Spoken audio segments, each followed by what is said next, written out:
Here we now go on to narrate the epilogue as well as the Arati. We have done with chapter 51 and now we come to the last chapter, that is number 52 in the original.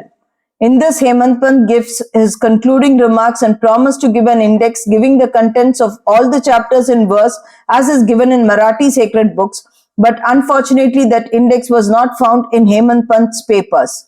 It was therefore composed and supplied by an able and worthy devotee of Sai Baba, Mr. B.V. Dev, retired Mamlatdar of Thana.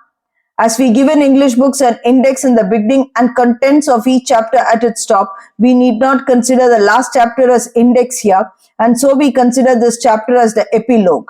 Unfortunately, Hemant Pant did not survive to revise the manuscript of this chapter and make it ready for the press. When it was sent to the press, Mr. Dev found it to be incomplete and unintelligible in certain places, but it had to be published as it was found. The main topics dealt therein are briefly given below. Greatness of Sadguru Sai. We prostrate ourselves before and take refuge in that Sai Samarth who besets all animate and inanimate things in the universe, who pervades all creatures equally without any differentiation, to whom all devotees are alike and who knows not honor and dishonor, like or dislike. If we remember him and surrender to him, he fulfills all our wishes and makes us attain the goal of life. This ocean of mundane existence is very hard to cross. Waves of attachments beat high against the bank of bad thoughts and break down trees of fortitude. The breeze of egoism blows with force and makes the ocean rough and agitated. Crocodiles in the form of anger and hatred move there fearlessly. Eddies in the form of the idea I and mine and other doubts whirl there incessantly, and innumerable fishes in the form of censure, hate and jealousy play there. Though this ocean is so fierce and terrible, Sadguru Sai is its Agasti destroyer and the devotees of Sai have the least fear of it. Our Sadguru is the boat which will safely take us across this ocean. Prayer. Now we fall before Sai Baba and holding his feet make the following prayer for the public. Let not our mind wander and desire anything except thee. Let this work Satcharita be in every house and let it be studied daily.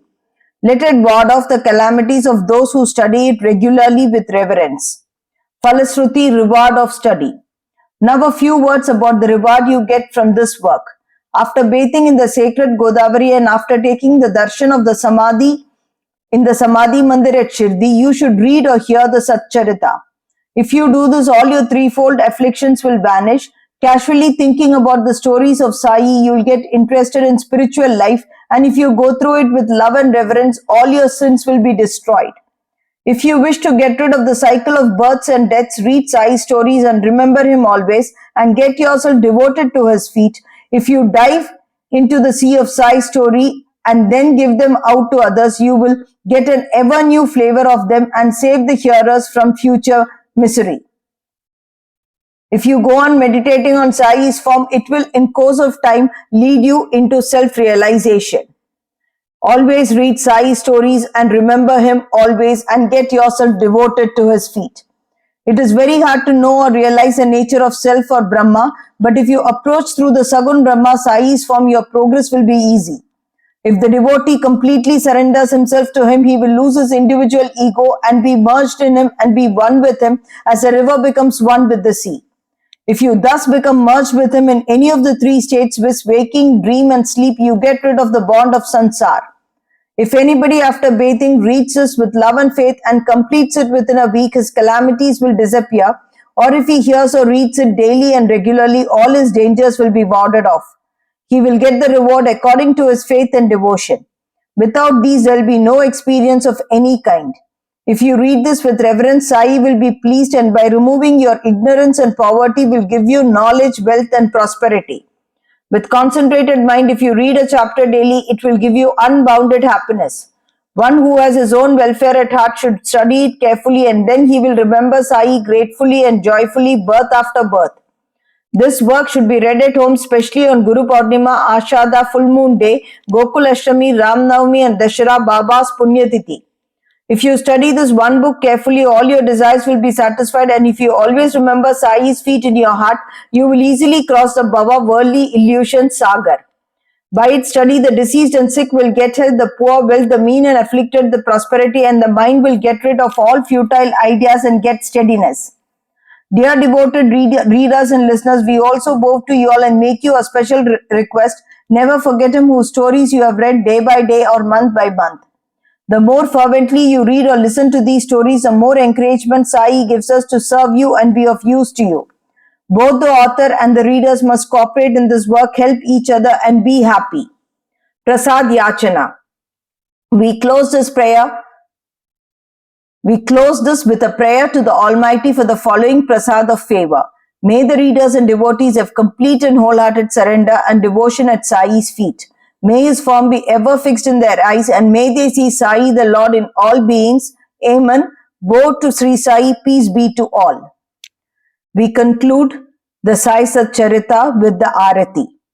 O Sai Baba, we wave lights before you, the bestower of happiness to the Jivas.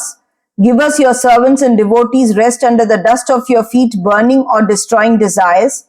You remain absorbed in yourself and show the Lord or God to the aspirants.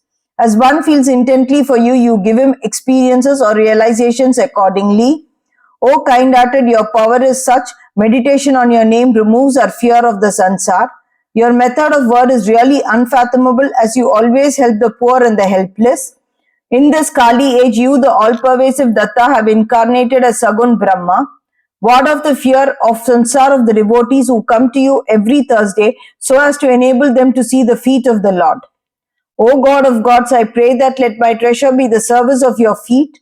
Feed Madhav, the composer of this Aarti, with happiness as the cloud feeds the Chatak bird with pure water, and thus keep up your word. Amen. Bow to Sri Sai, peace be to all.